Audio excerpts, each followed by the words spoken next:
So before we get into the video, I just want to give a shout out to Verismo Films.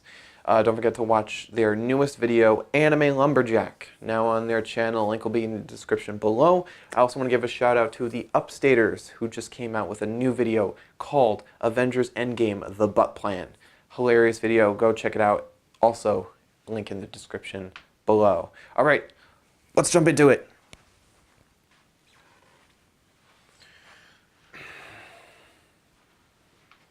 In case you're wondering, yes, I am wearing the same shirt as I was in the last video. I'm filming this the same day as the last video. If you have a problem with it, please shut up.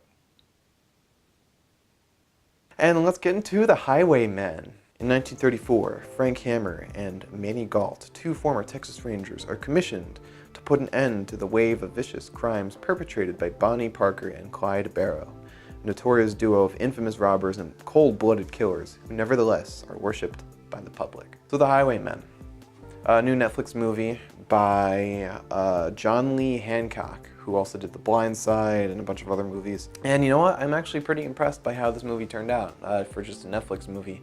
The script is actually pretty good. It's not a normal structure with movies. It follows more of a chase than anything.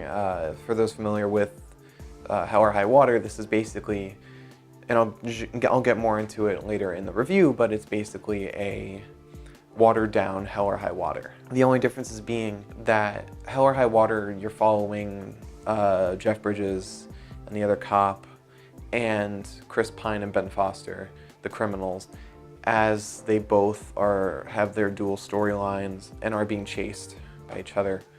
And Chris Pine and Ben Foster are doing their own thing. Jeff Bridges is chasing them, and we're following two different storylines. In the Highwaymen, we're just following Kevin Costner and Woody Harrelson. I mean, overall, the script, I really liked it. I had no real problems with it, but I mean, it's basically just a Western True Detective taking place in the 1930s. There is one problem with it, and I mean, there's just a little bit of downtime in the middle that it kind of falls off, draws on a little too long. Woody Harrelson just explains something to a group of people, and it gets boring. That's really all it is. I hate calling a film boring because, like, some films are amazing but also boring. But I mean, sometimes a film's just boring. Some dialogue is just boring. That's why I didn't like High Flying Bird. It was just boring. The performances, I mean, it's Kevin Costner and Woody Harrelson. They're some of Hollywood's best actors. I am a huge fan of Woody Harrelson. I love him in No Country for Old Men, War for the Planet of the Apes. Haven't seen Zombieland, so I can't say Zombieland. And season 1 of True Detective is like one of my favorite seasons of all television. The only annoying thing I saw with the performances is there's one kid, Woody Harrelson's kid in the movie is not good. He's not a good actor at all.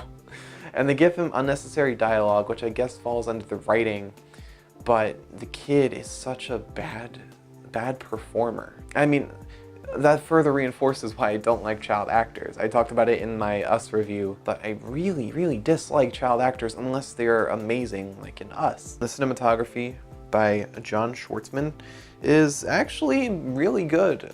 There's some beautiful shots that are unfortunately undermined by the bad editing of the movie. We get a shot for maybe like a really beautiful, visually stunning shot of like a wide opening shot, and it lasts for like less than 2 seconds because the editor decided to just fade in the middle of it before we can even digest it. And that really annoys me because we don't get these beautiful shots to stay on for very long. We can barely pick them apart because of just how quick the editing's moving, and it's not even a fast-paced scene. It's just the editor wanted to, I guess, just hurry it along. And there was one moment where a lot of you won't care.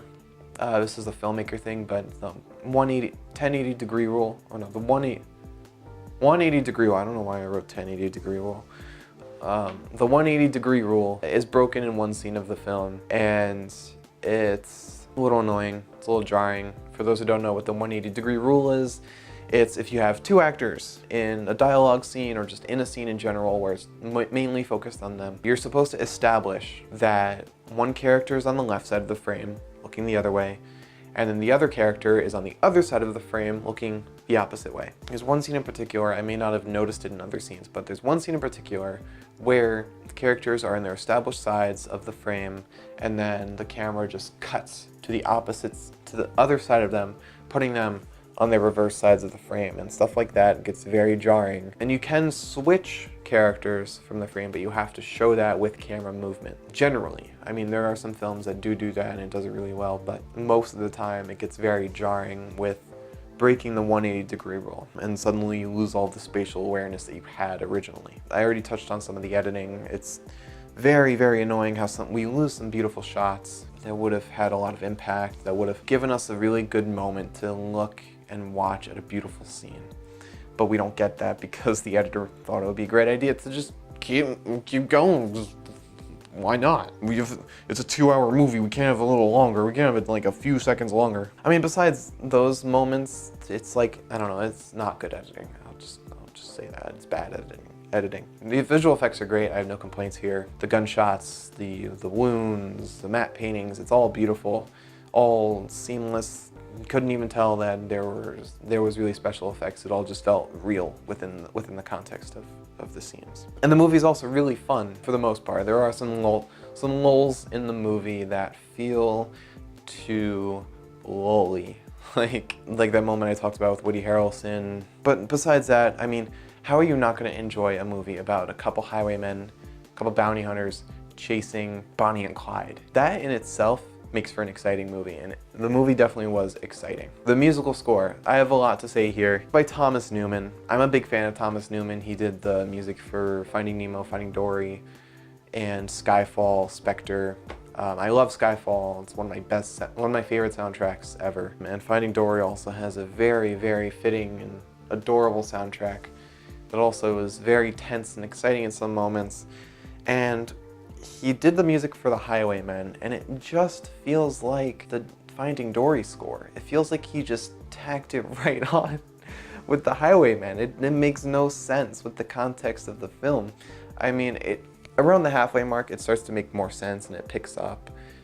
It's like Newman realized that sort of has to make something more suspenseful, more westerny. But towards the first half, it's like music that doesn't fit the context at all. And this isn't really talking about the score itself, but there are some moments, especially towards the end. And I don't want to spoil anything, no spoilers. There's a moment in the end when there's a car that is being shot at by like 10 guys. There's no music, you only hear gunshots, you only hear the car, and it's one of my favorite shots in that movie, and one of my favorite scenes, at least this year. It was absolutely well done.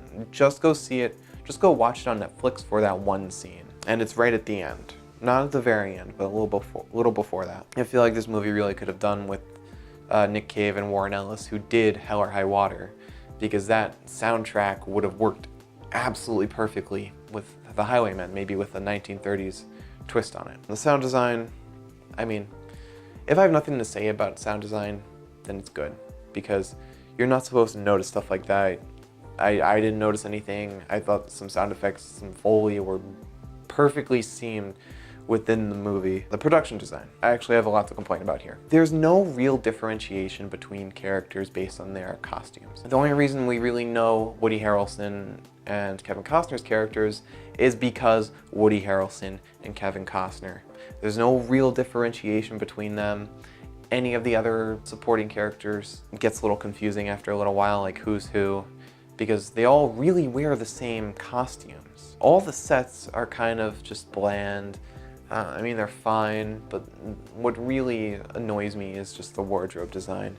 The only character who really has something different in their costume is Bonnie. That's just because they make a point in the film to address her costume design. So it plays a semi-important part in the plot. I'm running out of camera battery. So, The Highwaymen is a good film, great for Netflix's standards, but definitely suffers from just being average all around. So, I give it a 72 out of 100. It gets a C-. Not bad, not great, it was good. So I would definitely recommend it. Check it out just for some handful of scenes. A lot of the complaining was just the editing on my part, so check it out. You'll probably like it, and I will catch you in the next review or video, whatever you watch. I really don't know.